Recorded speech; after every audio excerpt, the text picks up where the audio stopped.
The motor car, loved and worshipped by some, even hated by a few. But if you turn your back, they won't go away. What does the motor car mean to us? Well, it's sometimes a source of leisure for the family, or basic transport for busy mothers and kids. Other cars are used as workhorses around the clock, or to go fast for the younger generation, and more slowly for the middle-aged. This is the story of two new cars, a new Ford Cortina and a new Taunus for the world to drive. It started over 3 years ago, and if all you drivers watch closely, you will see the part you played in this, because it was you who started the ball rolling. Let's begin by listening to some of the things you expect from a car. It makes a pretty impressive list. Good back seats. Boot capacity is a big must. 2 bis 3 Mal in der Woche, meistens nach Köln oder Düsseldorf. Good road holding. Auf genügend Platz für die Familie. Economy is one of the most important things I've got to take into consideration. But when Ford decided to replace the highly successful Cortina range, they did a lot more homework than a mere 100,000 interviews and 5 million questions. They carried out much more sophisticated research as well. In hotel rooms and private halls around the world, they invited a broad cross-section of the motoring public to walk around and look at a new car. There were no badges or nameplates on it, and so the people had no idea of the make, or even the country it came from. Ford questioned these people about the car, and about what they expect from a car. And some of the questions were pretty searching.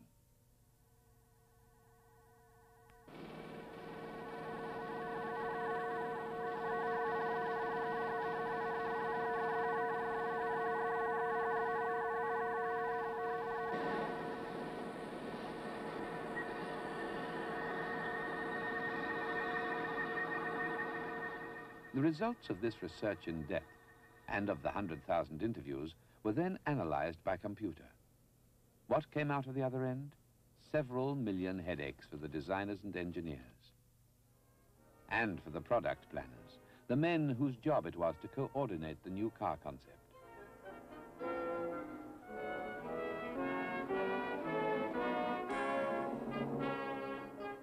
Just as the Cortina was to be replaced in Britain, so was its equivalent in Germany. Ford top management agreed that the new cars should be developed by pooling the best brains and the best facilities in Europe. Designers and engineers got together from the start. They talked of timing, weight, and cost effectiveness. They equated performance against design, ride and handling characteristics against suspension geometry. They looked long and hard at the growing legal and safety requirements throughout world markets. Above all, they never lost sight of the likes and dislikes of the customer. Research had shown just how space-conscious the modern motorist is. So planners and engineers linked up with designers to provide the first shape in the scheme. Full-size package layouts to study head and leg room.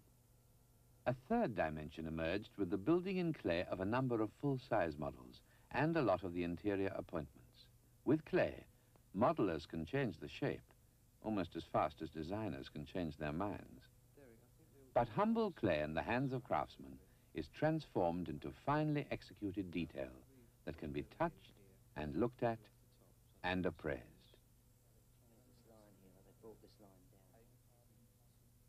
Because the modern motorist spends more time in his car and demands a far higher degree of comfort, specially built frameworks called bucks were produced, not only to give the designers the feel of their medium and to evaluate interior trim and seating, but also to measure the complex seat-to-pedal relationships with a metal man called Oscar.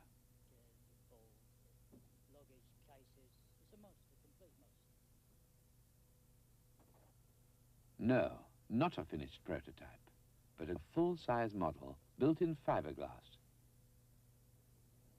But as the scheme got underway, time became another master, just like a moonshot. Schedules began to exert their own particular pressures, schedules that were the linchpin of the whole operation.